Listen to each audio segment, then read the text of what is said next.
I'd like to call the Board of Public Works meeting of November 30th, believe it or not, to order. And besides LCAT, wonder if anybody else is recording the meeting. Shirley Tancredi for the minutes. Okay. First item of business will be to review and approve the minutes of the meeting of November the 16th. So moved. Second the motion. Any further discussion? All in favor? Aye. Okay. And right away, we're into the superintendent's report, Bob. Great, thank you. A couple of updates regarding meeting dates that are coming up. Reminding the Board of Public Works that we have, there's a meeting with the Appropriations Committee tomorrow evening at 6:30 at the Council on Aging. It's the meeting that they have every year where they distribute the budget packets, the forms, and really lay out what the ground rules are going to be for budget development. And this will be the fiscal 17 budget development. So that's tomorrow evening. We do now have a meeting with the Capital Committee that has been scheduled for December 7th at 6:30. The Capital Committee has come back with a number of questions regarding the capital submittal that the DPW submitted. They had some specific questions regarding the Chestnut and Shaker signal, some of the vehicles that we're requesting, the mower that we requested, the administration building at Pine Knoll. And then they indicated they wanted to have a general discussion regarding the second phase of the town hall improvements, as well as a general discussion of the second phase of the landfill closure activity. So we're working this week and trying to get as many of their questions answered as we can, so we can have that ready for next week when we meet with the Appropriations Committee. Okay. Excuse me, Capital Committee. And then appropriation, we do have our appropriation meeting scheduled to go over our budget once it's been submitted on February 2nd, and we've talked about that previously. I did provide the board an update of where we stand on our fiscal 16 budget, noting that this budget represents expenditures through week number 21, which is just over 40% of the year. So it's kind of surprising that we're approaching the halfway mark relatively quickly. The trends that we've seen previously, I think, are pretty consistent. As a result of our department being fully staffed at the time being, we are seeing our labor costs matching pretty well with budget. In some years where we happen to be understaffed or had a couple of openings, we would see some difference between our budget and our expenditures, but we're tracking pretty close. I will note across primarily the highway, water, and sewer that there are still some adjustments to be made to catch up with some of the enterprise fund allocations that happened early in the fiscal year, where we had to get software changes put in place for probably a month or more now. We've been tracking everything in the correct locations going forward, but we still have to retroactively move some monies that were expended under one budget line item into the appropriate line item, and that it won't change these numbers significantly, but it will tweak those numbers just a little bit as we go forward. Highway expenditures, I did want to note that we're tracking very well on expenses right now. I do expect that to change. We have a couple of significant expense items that are in the pipeline right now. The bills have been received, but they haven't yet been entered all the way in through the financial tracking system. So although at the moment we're showing that we're well below where we were last year, I expect that trend to change a little bit as those bills catch up in the next couple of weeks. Still, again, well under budget, so no concerns regarding our overall budget. Building maintenance, fairly similar to what we see in previous years. We're tracking ahead of what the calendar would suggest, but that's primarily because we do a lot of our building maintenance expenditures in the summertime. So we spend that budget early, and then we spend the rest of the year basically catching up on that budget as we get closer and closer to the calendar and the actual expenditures matching. We are seeing energy costs tracking up a little bit. I think there's really two explanations in that. One is just the cycle of bills, depending on when this report is written, whether or not we happen to be putting this report together before getting a cycle of bills or after getting a cycle of bills, and that can change week to week. The other thing is noting that, as we expected, we are seeing the impact of our higher unit prices for natural gas. They kicked in, I believe, at the beginning of November, And I believe our higher unit prices for electricity kicked in, I believe, the beginning of October or October. It's kind of strange to be talking about higher energy prices because overall energy prices are pretty flat right now, but we had some extremely attractive energy prices through some of our fixed contracts that some go back 3 years, some go back 5 years, that are now starting to catch up with us. So we're now paying rates that are closer to what everybody else is paying now, as opposed to paying rates that were quite a bit lower than what, you know, the ordinary consumer was paying. Our disposal costs, our waste costs are tracking the way that I expected, which was we started off the beginning of the year with a high percentage, and we're getting lower and lower as compared to last year as a result of some of these savings that we're realizing on our waste disposal costs. So right now we're tracking, you know, a significant amount on expenses lower than last year at this time of year. We also, as we get into this time of year, we tend to see our expenses and our labor costs decrease because as of this week, we'll be shutting down the transfer station so that we'll be only open on Saturdays. So last Wednesday was the last Wednesday the transfer station was open. And then the trends on water and sewer, really the big explanation there on sewer and water is that our expenses are trending very well because of some of the true-ups that we're seeing with Springfield Water and Sewer Commission. A smaller true-up on sewer, but that's still beneficial, and a more significant true-up on water, and you can see the effect of that we're significantly below our budget at this time of year. So it'll be a good year for putting some of those expense allocations basically back into the enterprise fund at the end of this year to hopefully help to stabilize our rates somewhat going forward. Right. A couple of items I wanted to note, and Mr. Fenny may have a few more things to add on this.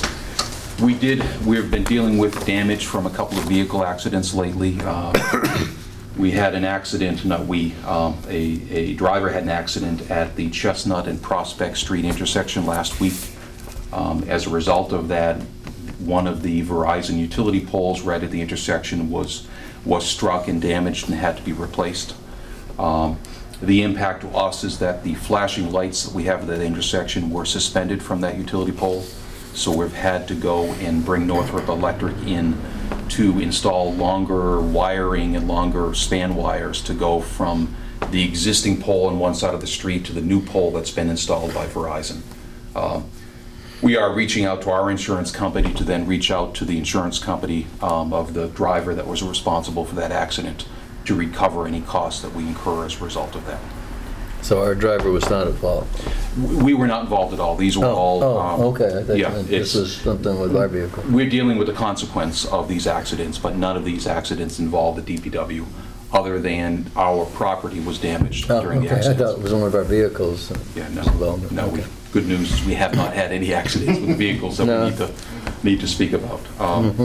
But again, it was a couple of $1,000 expense that we're going to incur as a result of having to relocate those lights from the pole that they had been on to the new pole, and some additional equipment as a result of that. That again, I expect that the insurance company for the party that's responsible will be picking up that price tag. I'm sure they will. Yeah. We had a similar issue come up just last night at the intersection of Baymore and Oak.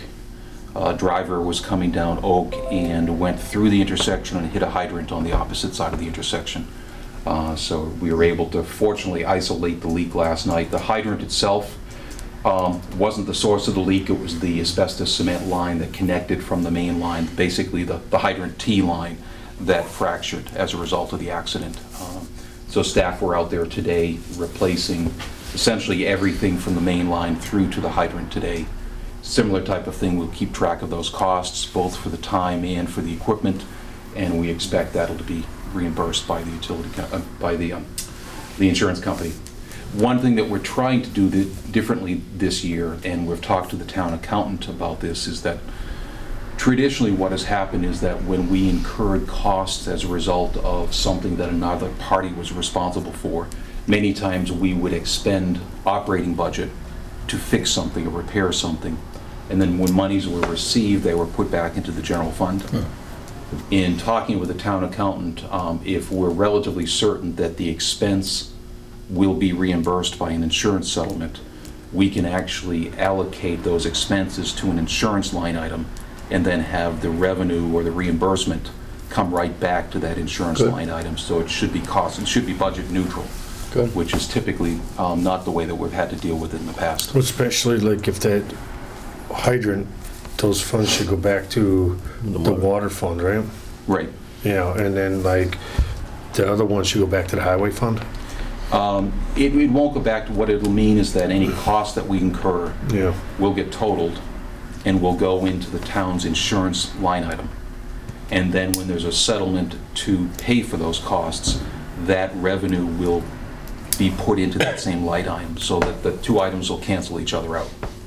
So it'll never go into the highway fund, it'll stay in the our cost will be the insurance line item, and the reimbursement will be in the insurance line item. Why doesn't it come back to our account? Because our account should be revenue neutral, Yeah. not the insurance. We won't be spending it out of our account. Because town meeting, when they approve an operating budget, we can't exceed that operating budget. So even if money is returned to that budget, it doesn't allow us to increase the total budget amount. By keeping the cost and the reimbursement in the insurance account, it makes it cost and revenue neutral, that we don't spend our money to fix something. We also don't receive the proceeds because it's, again, The cost will be sales and service, cost will be sales and service, yeah. so we'll And be, we'll invoice sales and service to the insurance account, right. and And then then when they- the reimbursement will go into that insurance Right. account. Right. So If they don't get reimbursed, it'll be insurance. We'll have to work that out. There may be some situations, if a vehicle's not insured or something else, we may end up having to deal with out of the operating budget, but, Or he never gets caught, right. yeah. But where there's a mechanism to reimburse us for that. Mhm. Because Okay. revenue, even if it comes back into the account, doesn't allow us to increase the budget. right. So this is a vehicle that allows us to not impact the budget in any way. So that would work that way in the highway department, but the same in the water department? Water would be a little, water's different in that the revenue that would come back in would stay in the enterprise fund. It wouldn't be available this year to spend, Right. but it would stay within the enterprise fund. It would be part of the Because it's a different... balance it's of the di- enterprise fund. It's a that gets different carried through entity. year by year. Right. Yes, So it go back into that fund, we could spend it the next year. that's correct. Why wouldn't it go into the insurance fund and then Yeah, go? sales and So it's a different entity. I know, but it's Yeah. the same as the highway, it does, it's, You're correct that using the approach I'm talking about right now, it would be dealt with exactly the same. okay. That whether it's water, sewer, highway, it would all be in the town-wide insurance account. The expenses would come out of that account. The reimbursement of expenses would go back into that account. If we couldn't do that, and we had to pay the expenses out of our operating account, the water and sewer enterprise fund, at least the revenue would come back into that fund and would be available in future years, but wouldn't be available in the current year. But at this point, I think we're not trying to make any money on these things. We're No, strictly no, trying no. not to Not to lose any money. lose any money Yeah, on use it. our- Right. from our budget. So by using the insurance line item as a holding place for the expenses, that we can then use the reimbursement to offset the expenses, I think we've achieved that goal. Sounds good. We did have a couple of water main breaks over the past couple of weeks, and Mr. Penny may have a few things to say about it, but we had one on Linwood Drive, we had another one in Granby Street on Tuesday, end of the afternoon into the evening. Both of them went very well. Both of them were fixed in hours as opposed to days. I know the question is going to come up is, are these breaks as a result of the flushing activities? It's really hard to say. If you do nothing, water systems like to be stagnant. If you don't change pressure, if you don't flush, if you don't do anything, you have a lesser chance of a problem. If you flush, if you change pressures, if you do anything to kind of change that steady state condition, could that result in some changes in the system that lead to a break? It could. It's nothing that happened immediately. It happened a number of weeks after we did the flushing activity. So I don't think it's directly attributable, but I can't say it it's not in some way affected by flushing Be activities. just the age of the system. Just the age of the system, right? Right. You know, it's funny, even doing something like increasing the pressure by a couple of PSI in a street, not even necessarily to a high PSI, but just changing what that system has experienced over the years can all of a sudden result in problems. So it's steady state is the best scenario, but when you have a fire, when you have other things going on, you don't have a steady state condition. You got to flush the mains. You Right. got to exercise the hydrants. Right. You got to exercise those valves, or you're gonna have bigger issues. Correct. So I think the overall benefit is far greater than any sort of consequences that we might have I coming up. agree. Just a couple more items. I did want to mention for the record that we have drafted comments on the proposed water and sewer agreement with the Springfield Water and Sewer Commission. I submitted those comments last Monday.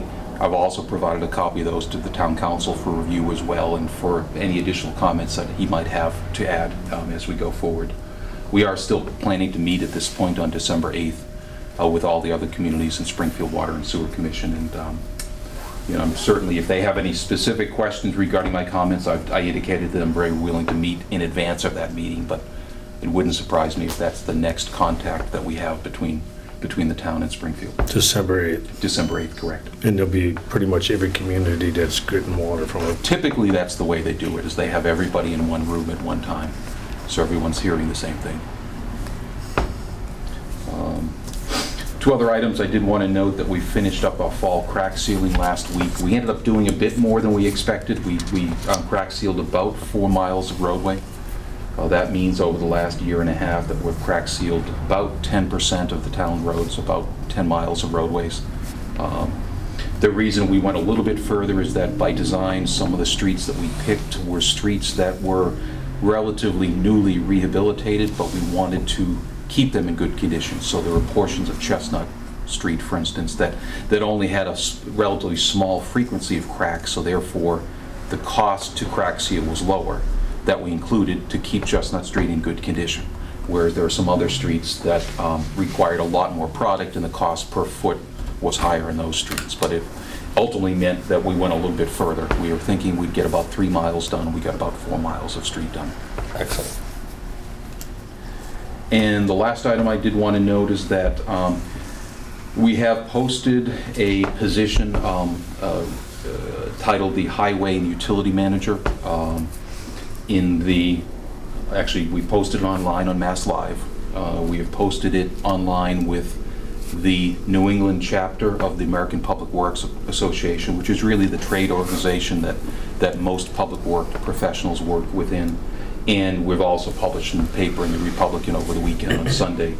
And for the board's benefit and for the public's benefit, that position is being created as a result of the retirement of our operations manager on January 1st of this year. So it gives us a little opportunity to redefine roles a little bit and look both internally and externally for the best possible candidate that we can find to fill that role.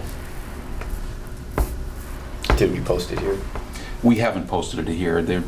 I did sit down with the foreman and advise them and suggest anyone that might want to have a copy of the job description. We would typically, if it was a union, well, not typically, if it was a union position, we would post it on the bulletin board before we go out of house. This is a little bit different situation, so I felt it was better and really a better use of time to have the people that might be interested come to me as opposed to having 30 people spending a lot of time looking at something that most of them wouldn't be interested in. But everybody certainly knows it. We got together, we advised the foreman and others a week or so ago at this point of the timeline and what the position was, and I've had a couple of in-house candidates come forward and speak about it. Okay. And with that, that's all that I had. Mr. Feely? All right. Just a brief overview of what the guys have been doing lately. Parks Department has completed all their leave pickups for the year for all our facilities. So each of our facilities are looking great.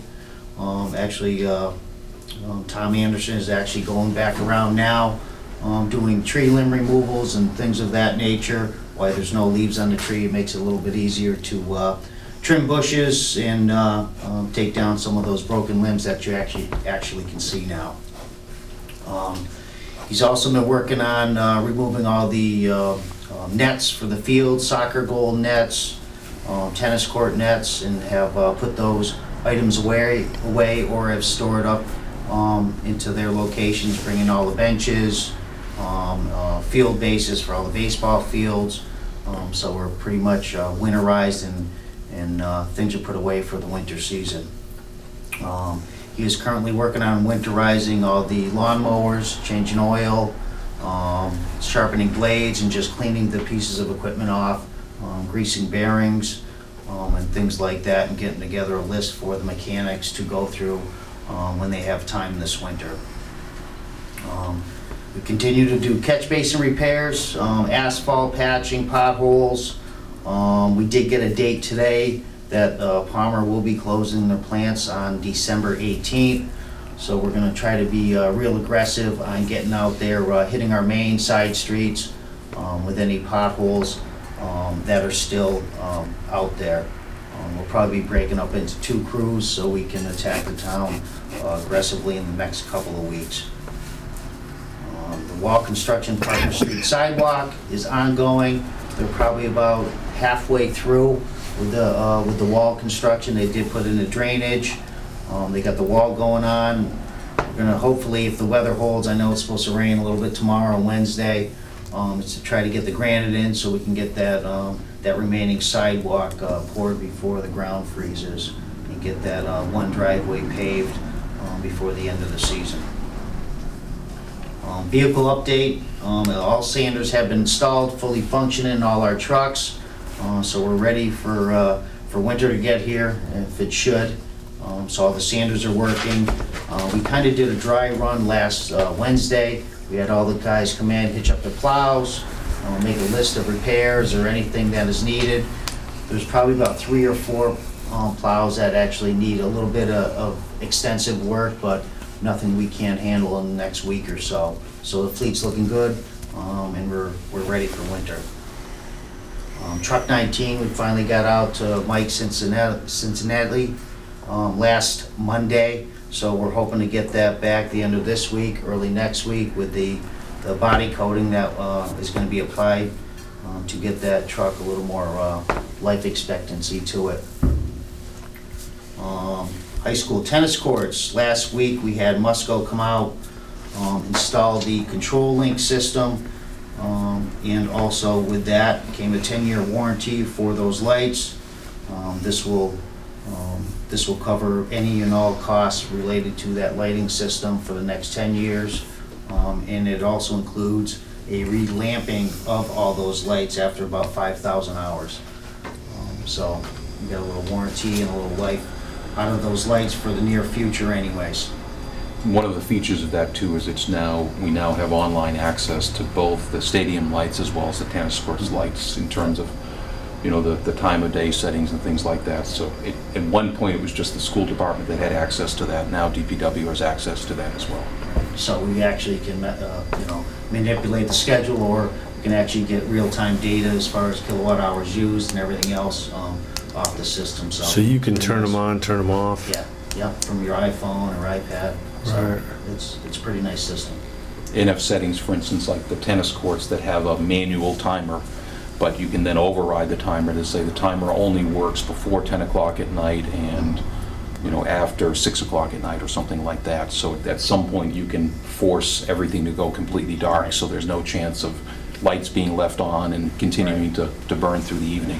Yeah, and I know that was an issue before, because I did get some calls. Kids are going by at night, hitting the lights for the tennis courts and walking by, and the lights would go on because Is that the what main was break happening? was Because on. I would see it when I'm coming Yes. home. I'm saying there's nobody there. Why? Yeah. Somebody kid walks by, Anybody turns walks it by, on. they know you can hit them and turn them on, so now that'll take that, Okay. that out of the equation, so, with our new system.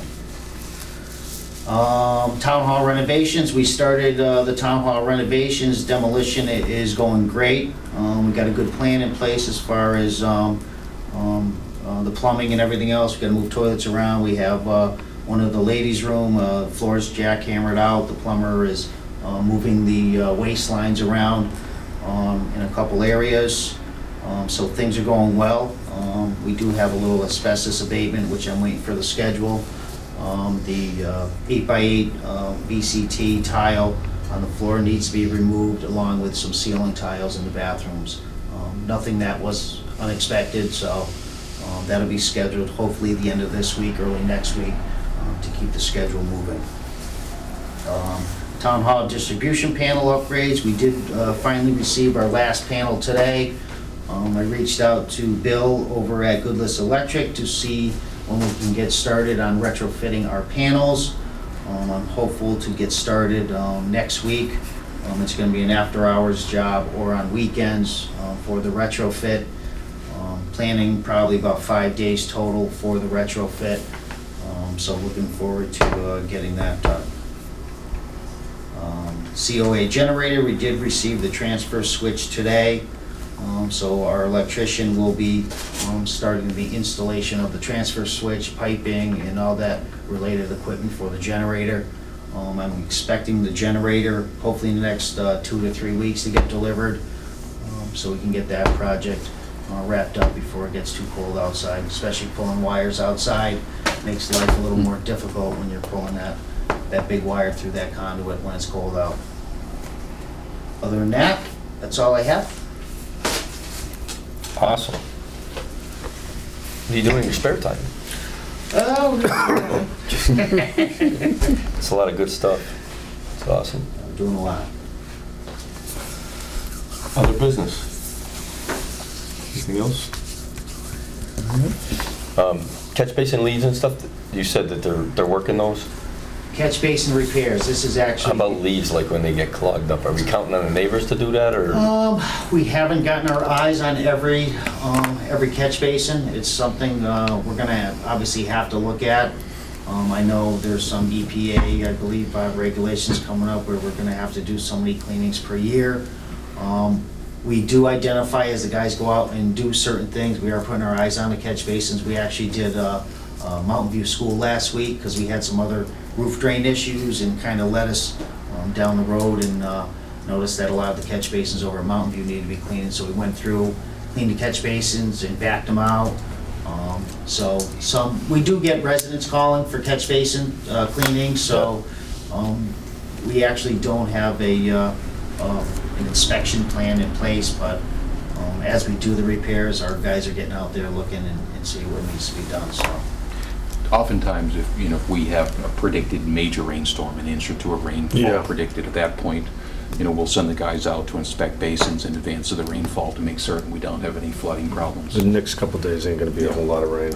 The other thing that we're likely getting close to this year, because we did it again late last fall, early winter, when we had favorable conditions, was, as we've talked about in the past, of having a foreman basically go out and drive the plow routes. And we put together a check sheet, number of things for them to inspect, whether it's curbing, whether it's catch basins, whether it's signposts. Basically, go down the street, the weather's good, we can deal with a lot of these things this time of year, when the pressure's off, and some of the other things that we can't deal with. So I expect we'll be, right now the weather looks good for the next 2 weeks, knock on wood, it's wet, but Warm. I guess I haven't noticed, but the hydrant markers that sometimes have been put onto the hydrants, are those on or not on, or? I don't think they are, right? Roy usually goes around and identifies certain ones, I believe, and Yeah. puts those on, I believe. yeah, we don't have a lot of hydrants that we've put them on over the years, No. but. At one Typically, point, the Boy Scouts or somebody, some Life Scout or Typically, they somebody put did 'em on a a big lead line. project, Yeah. like Yeah. about 10 years ago. They typically put them on in Lehman. They don't take them off seasonally. I will look into I'm just that. thinking, I'm not seeing as many. Markers, yeah. Yeah. Are you? I don't know.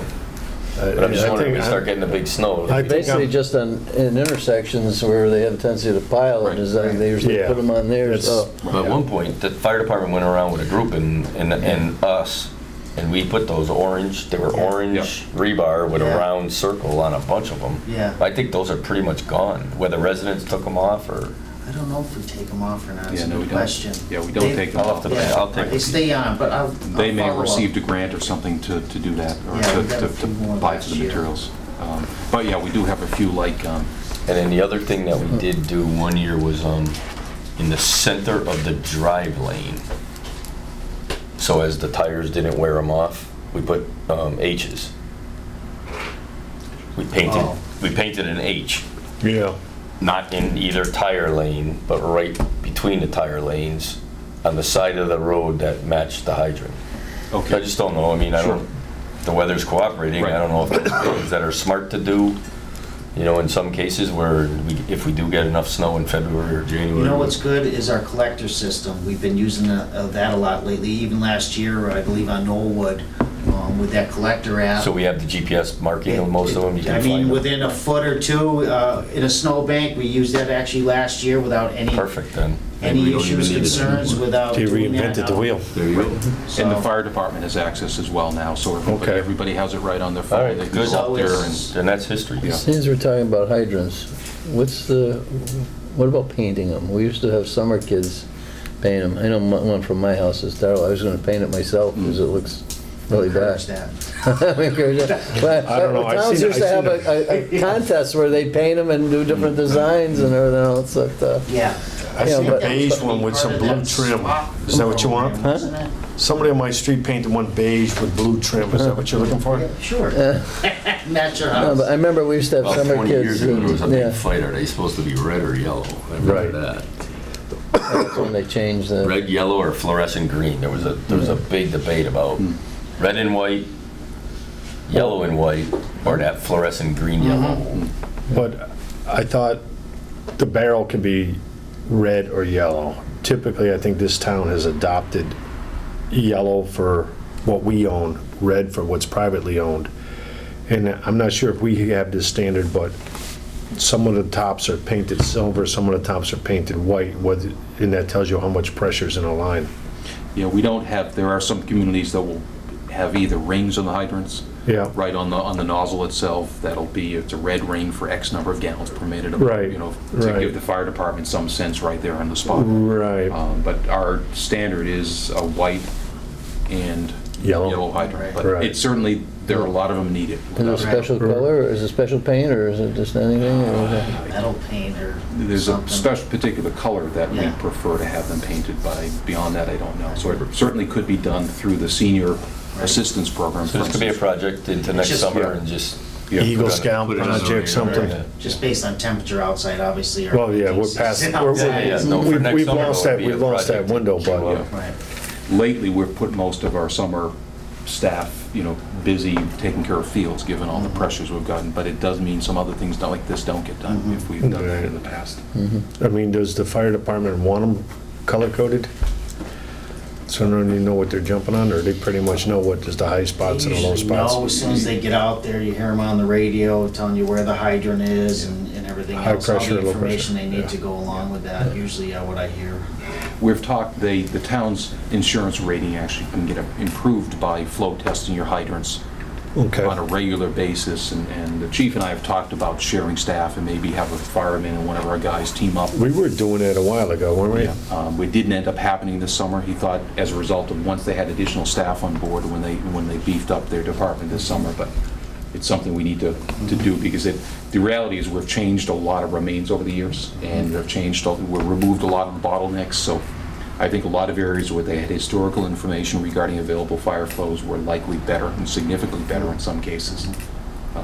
That information, for what it's worth, is on the collector as well, so if you tap on a fire hydrant, you know, Oh, they know come what with the the year flow- of the manufacturer, what the historical flow capacity was at that hydrant, all of that Okay. is available at the fingertips. But they're still, you know, at the moment, they're still using a 3-ring binder. So the dispatcher, as the truck approaches location, the Yep. dispatcher will be reading out to them what to expect, where to find the hydrant. But, Right. you know, it's a matter of time. They'll have equipment in the trucks that will tell them exactly where to go and Pretty nice. what's there. Okay, anything else? I think that's it. You want to schedule another meeting? Yeah, it'll be 14th and I can't make it. Can we do Tuesday, the 15th for me? Unless somebody else is. Let's take a look.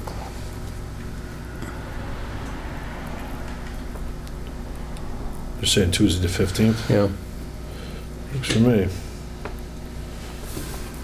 I wouldn't miss this fun for anything. Speaking of fun, I Works forgot for me. to mention that our union staff members have scheduled their annual Christmas get-together for the afternoon of the 18th of that same week. And it's It's somewhere at, else. it's at, Pasquale's. Pasquale's. What time was that? 12:30. I saw the email, I just forgot to write it down. And the next meeting is scheduled for Tuesday, December 15th. Yep, 5 PM in the service building. I got, for the union party at 1 o'clock at Pasquale's from the notice. So, They moved it a half. did they? Because they start early. So they moved it back till 12:30? Yeah, because their hours Okay. are earlier. so. Okay. Fine with me. Okay, so I will entertain a motion to adjourn. And go into executive, not to return. Okay, I make a motion that we go into executive session not to return for the purpose of Potential litigation. potential litigation. Second the motion. Roll call, Mr. Biarg, yes? Mr. Wilson, yes. Mr. Mayberry, yes.